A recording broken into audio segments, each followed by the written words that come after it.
여러분 안녕하십니까? 헬로티비 뉴스입니다. 지자체 재정 확충과 지역경제 활성화를 목표로 두고 출발한 고향사랑 기부제가 도입 1년을 맞았습니다. 하지만 현행 법령에서는 홍보 방식이나 기부액에 제한을 두고 있어 아쉽다는 지적도 있는데요. 1년 동안 제도를 운영해보니 수도권만의 또 다른 장벽이 있었습니다. 이정아 기자가 보도합니다. 지난해 고향사랑 기부제를 통해 1억 원을 모은 인천 부평구. 트로트곡을 내세운 홍보 영상으로 눈길을 끌었습니다. 기부자는 30, 40대 직장인이 많았습니다. 이제 기부액을 어디에 어떻게 사용할 것인지도 고민입니다. 운영비로 쓸 수 있는 15%를 제외하고 저희 이번에 모금된 1억을 기준으로 한다 그러면은 8천만 원 정도를 올해 이제 주민 복리 사업이라든가 아니면 문화예술 사업, 뭐 청소년 쪽, 다양한 쪽에 사용을 할 수 있어요. 그래서 지금 현재는 사업이 이제 발굴된 상황은 아니고요. 올해 이제 상반기에 사업 발굴을 좀 해서. 인근 지자체인 부천은 지난 12월 중순 기준으로 1년 동안 기부에 동참한 사람이 730여 명, 금액은 5,100여만 원 수준이었습니다. 연간 참여도나 관심이 저조한 이유에 대해 부천시는 답례품을 꼽았습니다.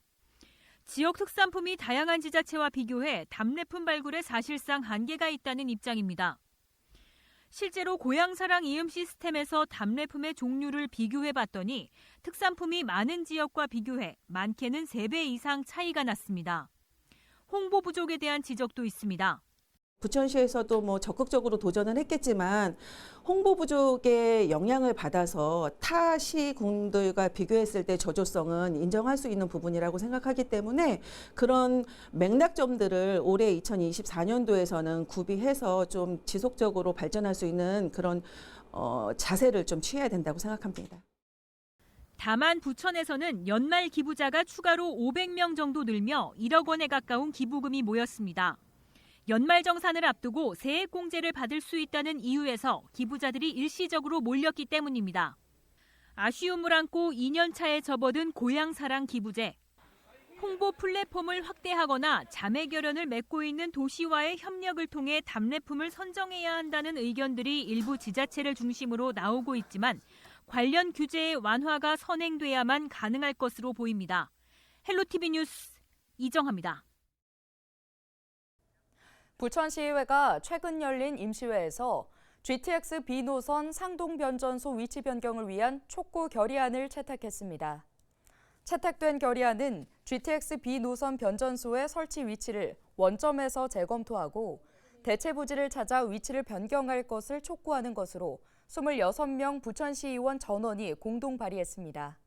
부천시의회는 이번 결의안을 대통령실과 국회를 비롯해 국토부 등 주요 정부 부처에 전달할 예정입니다.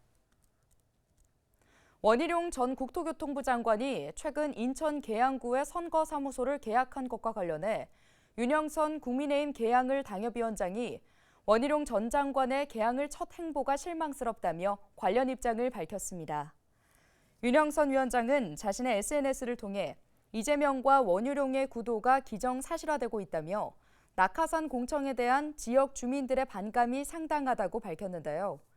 특히 윤형선 위원장은 원 장관이 승리한다면 당보다 원 장관이 빛날 것이라며 본인이 후보로 나서는 게 모두에게 유익하고 옳은 일이라고 주장했습니다. 앞서 윤형선 국민의힘 계양을 당협위원장은 지난달 19일 계양을 지역에 국민의힘 예비후보로 등록했습니다. 김포시가 지난해에 이어 올해도 애기봉 평화생태공원 야간 연장을 추진합니다. 시는 오는 27일과 다음 달 24일 애기봉 평화생태공원을 야간에도 운영할 계획인데요. 야간 연장 기간에는 저녁 8시까지 공원을 이용할 수 있고 방문객은 500명까지만 입장 가능합니다. 특히 오는 27일에는 뮤지컬 갈라, 마술쇼를 비롯한 다양한 공연과 체험 프로그램이 진행되고 다음 달 24일에는 정월 대보름을 맞아 특별 행사가 진행될 예정입니다.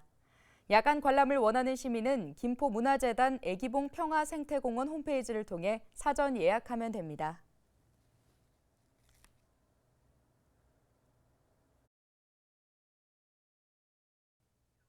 5.18 폄훼 신문을 돌려 논란의 중심에 선 허식 인천시의회 의장의 의장직 불신임한 처리가 허의장 본인의 거부로 불발됐습니다.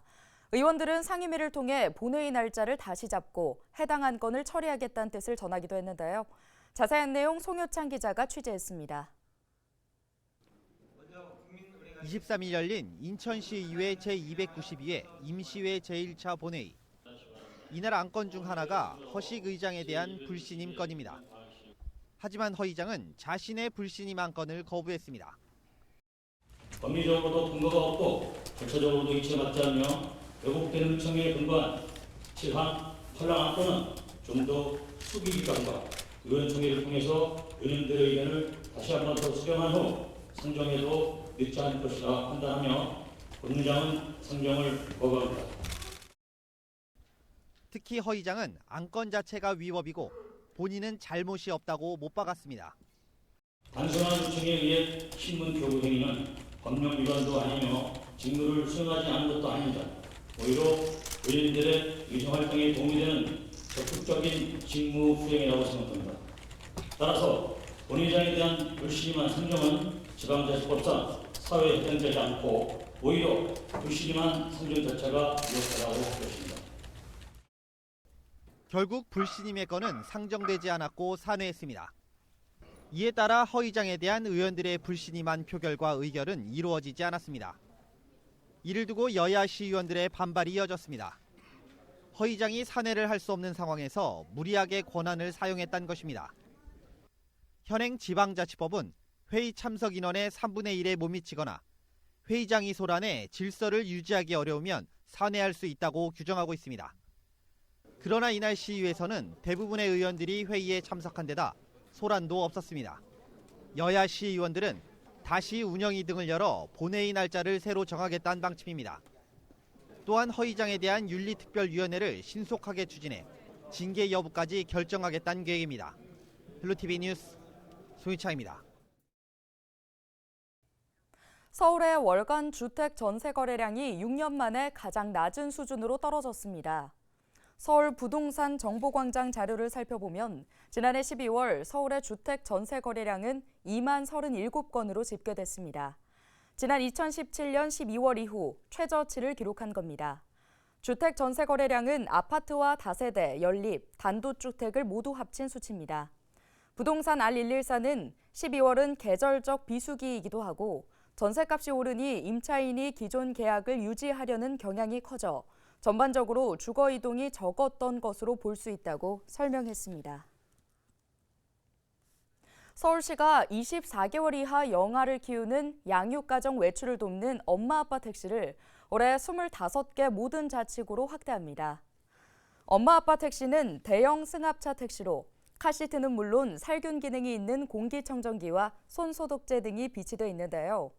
서울시는 아기 1명당 10만 원의 택시 이용권을 포인트로 지원하며 양육자는 앱으로 택시를 호출해 이용할 수 있습니다.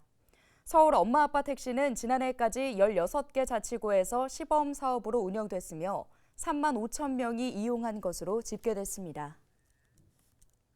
인천시가 사자 합의의 전제 조건인 수도권 매립지 관리공사의 이관을 본격화하기로 한 가운데 매립지 공사 노동조합이 반발하고 나섰습니다. 인천시는 지난 18일 수도권 매립지 관리공사, 수도권 매립지 관리공사 노조, 수도권 매립지 주민지원협의체에 수도권 매립지 관리공사 관할권 이관 선결 조건 세부 이행 관련 의견 조회 공문을 보냈는데요. 의견 수렴 결과는 관할권 이관으로 인한 지방공기업 설립 용역 추진에 활용할 예정입니다.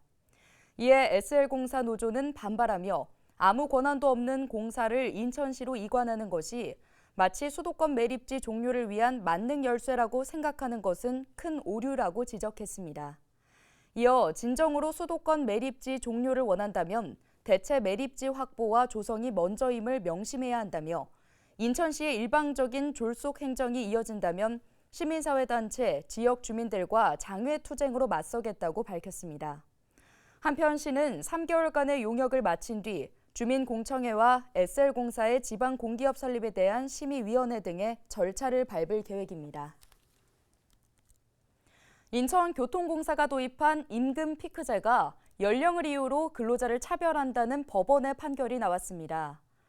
서울고등법원 인천 제2민사부는 교통공사 퇴직 직원 22명이 임금 피크제로 인해 임금과 퇴직금 등을 적게 받았다며 공사를 상대로 약 3억 5천만 원을 지급하라고 제기한 임금 민사소송에서 원고 승소 판결했다고 밝혔습니다. 재판부는 임금 피크제를 전후해 근로 내용에 변동이 없었다며 임금 피크제 적용을 받는 연령층의 노동자들이 연령을 이유로 차등을 두는 것은 부당하다고 설명했습니다. 이에 따라 재판부는 원고의 청구액 약 3억 5천만 원을 지난 2020년 10월부터 항소심 판결일까지 연 5%, 판결일 다음 날부터 청구액을 갚는 날까지 연 12%의 지연 손해금과 함께 지급하라고 명령했습니다. 앞서 공사는 2015년 9월부터 기존 만 60세까지 정년을 유지하되 58세부터 7%, 59세 12%, 60세 20% 등 차등 감액해 임금을 지급하는 임금 피크제를 시행하고 있는데요. 이에 퇴직 직원들은 지난 2020년 공사를 상대로 소송을 제기했지만 1심에서는 패소했습니다.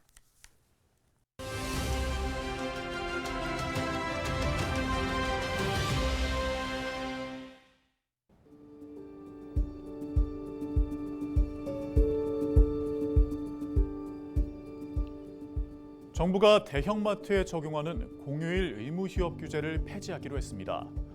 당초 대형마트 영업 규제는 골목 상권을 보호하기 위해 도입됐습니다. 하지만 정부는 유통시장 경쟁 구조가 변화함에 따라 국민들의 불편만 가중해 규제를 원점에서 재검토해야 하는 상황이라고 설명했습니다.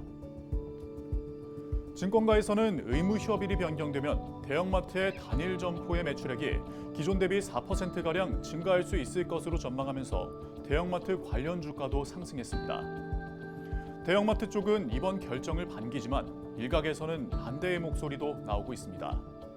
공휴일 의무 휴업은 골목 상권의 최소 안전망이라는 이유에서인데요. 대형마트 노동조합도 노동자들의 휴식권 보장 등을 이유로 평일 휴업 전환에 반대하고 있는 상황입니다. 정부는 국회와 긴밀히 협조해 법이 개정되도록 한다는 방침인 가운데 4월 총선과 맞물려 법 개정 논의에 당장의 속도가 나기는 쉽지 않을 것으로 보입니다. 국회의 문턱을 넘는데도 어려움이 따를 것으로 예상됩니다. 데일리 브리핑이었습니다.